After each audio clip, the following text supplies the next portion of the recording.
Certainly, why don't we start with some questions? So, how many of you have an app on your phone that allows you to navigate? Show of hands. And that's pretty much everybody. How many of you have an app that does facial recognition? Like literally can recognize your face like a Facebook app or something. How many of you do that? Great, okay. How many of you have an app that allows you to bank? Okay. How many of you an app have that gives you some insight into your health, your wellness, your well-being? How much you sleep? Are you happy or sad? Okay. All right. So if I were to say to you 10 years ago, I want an artificially intelligent machine. I want you to give it unfettered access to your life. Literally every decision you're making, giving it unfettered access. How many of you would have said yes? Well, that's interesting because here we are. I mean, all of us have given ubiquitous access to the AI in the cloud. I find that very interesting because none of us wanted this, and here we are. And we're all using that AI on a daily basis to guide our every movement. It tells us, it knows where we're going, where we've been, where we are now. It tells us what we're buying, what we've bought, what we plan to buy. It tells us what food we've eaten. It knows what food we've eaten and what we're thinking of eating. Literally, it tells us how much money we have in the bank. It can give us insight into our banking patterns and whether or not we're broke or not and where we're heading from a financial perspective. It literally knows everything about us, and we've allowed it ubiquitous, unfettered access. We've opened the door, allowed it to walk in the front door, and AI is running our life. We've outsourced a lot of these basic processes that our brain used to do. We've outsourced it to the AI in the cloud, and now the AI makes a lot of these decisions for us. I find that very interesting because it's not something we all anticipated, and yet here we are. So the question is, these decision-making processes that are being carried out by our brain and now being outsourced to the cloud, if you're going to take away anything from our chat tonight, take away this. We are already here. That concept, that theoretical concept, that AI will one day take over humanity and the planet, I would argue it's already here. It's already happening, and we're giving it unfettered access, and we're allowing it viral growth and access to our lives to continue to do so uninterrupted with exponential velocity. It's no longer theoretical. It may not be readily apparent to us because many of us view the concept of this sentient being as this robot like HAL 9000 or the robot from Westworld or Ex Machina or Star Trek, and that's our concept. And since we're so far away from that, we don't view it as being something that will infiltrate our reality. But I challenge you to think that it's actually happening. Like right now as we speak, the AI in the cloud knows what all of us are doing on our phones, what websites we're surfing, what we're reading, what we're planning to read, what we're viewing, what we view as entertainment, what we view as stimulating. So it's really quite fascinating to me. When did I realize this? Well, actually, I'm like all the rest of us in the room. It happened sort of in a way that I didn't even recognize. I allowed the phone to do all of these things for me. I got to Toronto from Oakville using the Waze app. It was telling me where to go, and I followed it just like a turkey. I'm just following this thing. Tell me where to go without even questioning where it was taking me. But when did I first realize this? It was actually while testing this device in the intensive care unit. This is the tricorder device that Nick was referring to. Myself and a number of conspirators sort of co-invented this. I was certainly the team lead, so I'm the face of it, but I can't ignore the fact there's many really smart people that helped me create this, engineers and tech people and development people at CloudDX. And so we were testing it at Oakville Hospital, and we were actually testing it in the intensive care unit, where one of my nurses here, Jen, she works. Her and her friend Evan are here. And we were testing on a patient who had diabetes. So she was admitted to the intensive care unit with uncontrolled diabetes, and she was in an acidotic crisis. And the tricord was applied to her. We were under research ethics board approval to test it. To ask us a specific question: does she have diabetes or not? Can the tricorder pick up she has diabetes? And sure enough, our tech team was in there, and they were excited to say, "Hey, look, Sonny, it diagnosed diabetes." And we're like, "Yes, that's so exciting." But wait a second, it's telling you that she has a kidney infection. I'm like, oh, come on. I'm a physician. She doesn't have a kidney infection. And the nurse at the bedside was like, come on. She's like, come on. She's been through an ER nurse who did triage, an ER doctor, an internal medicine specialist, an ICU nurse, and an ICU doctor me. So she's been through 5 really qualified, relatively sophisticated healthcare professionals in a modern context. She does not have a kidney infection.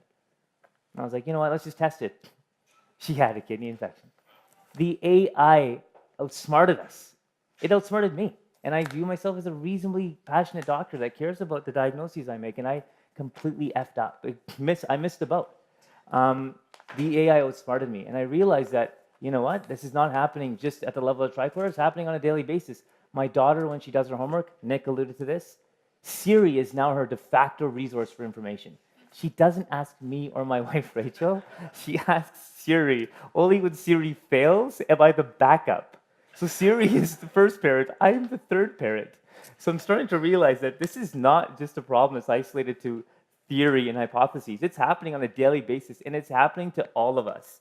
Ray Kurzweil, how many of you know who Ray Kurzweil is? So he predicted that the singularity is near. I would argue that the singularity is here.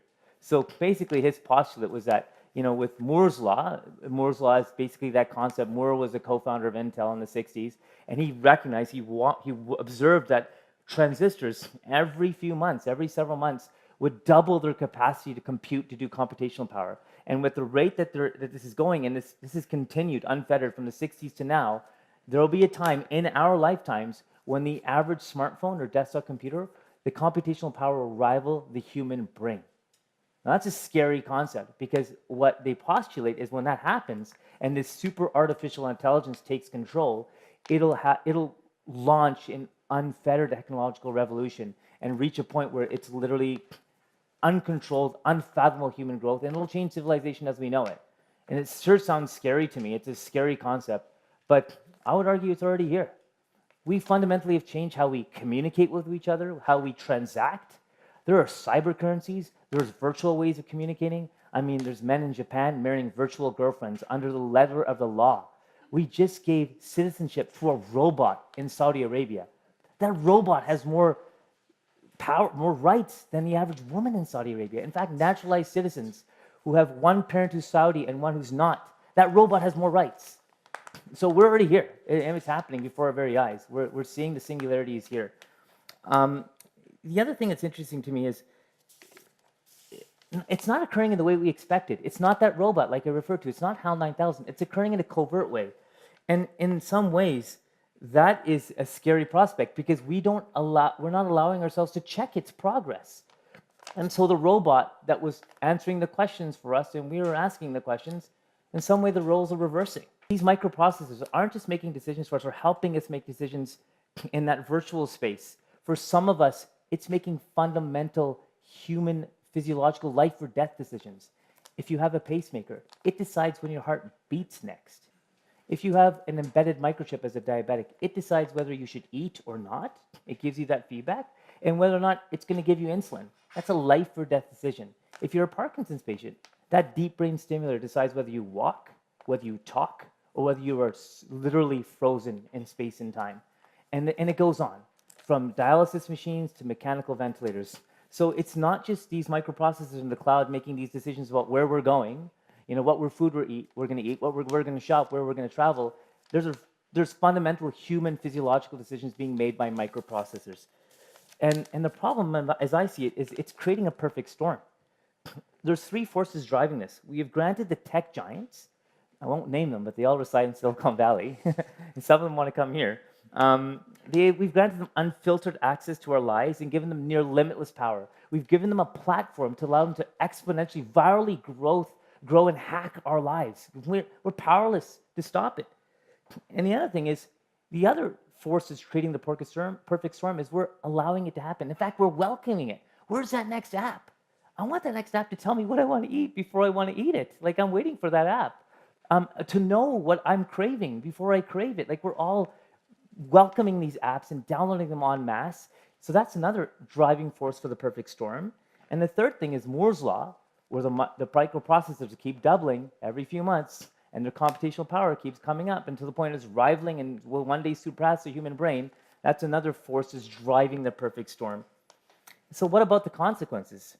The problem is that these tech giants, and they're doing what they're doing, but in some ways they turn a blind eye to ethics in the name of profit. They're not doing it deliberately, I don't think, anyway. But the reality is 15% of social media profiles, Facebook, Twitter, Snapchat, Instagram, are bots. And they're driving traffic to create revenues. They're driving our thought patterns, feeding us propaganda, to alter elections. I mean, we all know what's happening in Congress in the United States. Facebook, Twitter, Google, they're being called to task, asking how did the social media bot that was planted, it's not even placed in American soil, alter the election? And it was based in Russia. How did this happen? So we're seeing it before our very eyes. The AI is really transforming civilization as we know it. So I guess the provocative question I want to ask is maybe before this perfect storm takes total control of humanity and our next generation, maybe we should be asking the question, how much influence do we want AI to have in our lives? Do we want some transparency with this AI and the algorithms that are behind them? And do we want to regulate AI just like we regulate other potent technologies that have the potential to cause mass harm, like weapons and drugs and medical devices? So when that sentient being arrives, when that, Westworld type robot truly arrives, are we going to allow it to walk in the front door and take over our life? Or are we going to sort of impose some limits and say, hey, you know what? Checks and balances. To me, that's a really relevant question because it's diametrically opposed to what I believe in. I'm an innovator. I'm constantly innovating. And my team were awarded the Bold Epic Innovator Prize by the Qualcomm Tricorder X Prize competition. So for me to say to you, and it's almost treacherous for me to say it, and it's being recorded, so my team's going to hear me say it. Should we slow down innovation and maybe allow our questions to catch up? That's all I have to say to you. Thank you.